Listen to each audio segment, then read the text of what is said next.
Welcome to The Explainer. I'm so glad you're joining me today. We are unpacking a genuinely critical workplace training module, and it's titled Managing Workplace Mood and Emotional Disorders.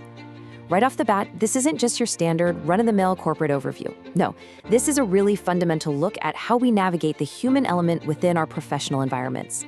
So whether you manage a team of 2 or 200, understanding the architecture of this specific training is going to be incredibly valuable for you.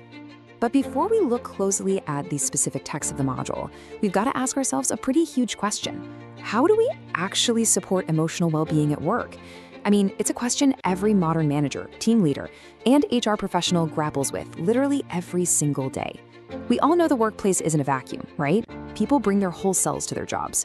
But having the good intention to help is just very different from having the structured knowledge to do so effectively.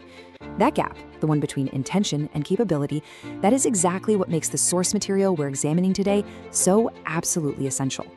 Let's see exactly how this training bridges that gap. Okay, let's dive into this. The foundational text from the module states this very clearly. In this module, participants would learn how to identify mood disorders among employees and the right methodology to handle employees with an emotional disorder. This one single sentence is basically our roadmap. It sets up a precise, dual-purpose framework for anyone taking this training. It promises not just some vague general awareness, but real, actionable, methodological skills.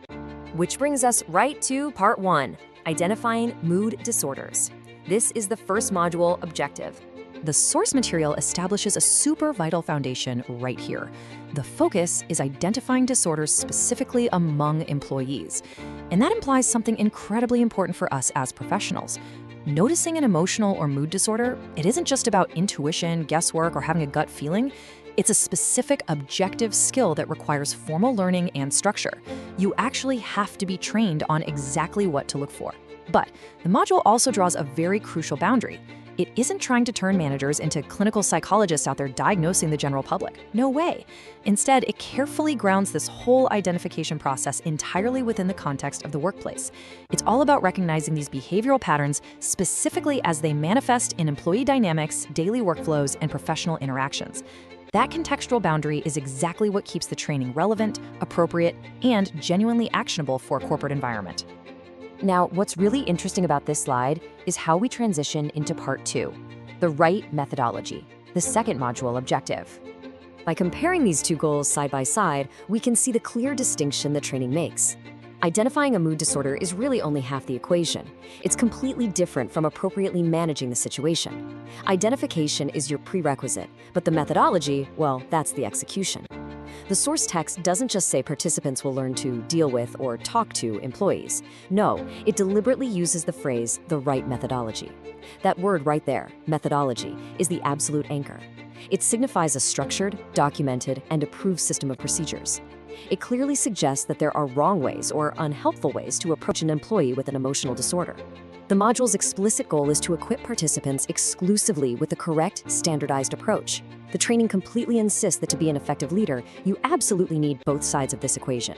Let's move to and see how this builds into a practical, real-world application.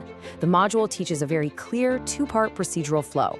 Step 1, you must first accurately identify mood disorders among the employees. I mean, you just cannot manage or support what you do not accurately recognize, right? Then, step 2, once identified, you transition immediately into handling the situation, specifically utilizing that right methodology we just talked about for employees with an emotional disorder. It's a clean, linear, step-by-step process designed to completely replace hesitation and guesswork with professional, structured care. So we've unpacked the core architecture of this training module today, going from the learned skill of identification strictly within the employee context, all the way to the application of a defined methodology, which brings us to a really critical point of reflection for you. Are you equipped with the right methodology to handle emotional disorders on your team? Based on the explicit goals of the module we just analyzed together, mere good intentions in the workplace just aren't enough anymore. True support requires formal learning, structure, and the correct methodological approach. Thank you so much for joining me for this explainer, and I really hope this deep dive leaves you eager to examine the formal methodologies in place within your own working environment.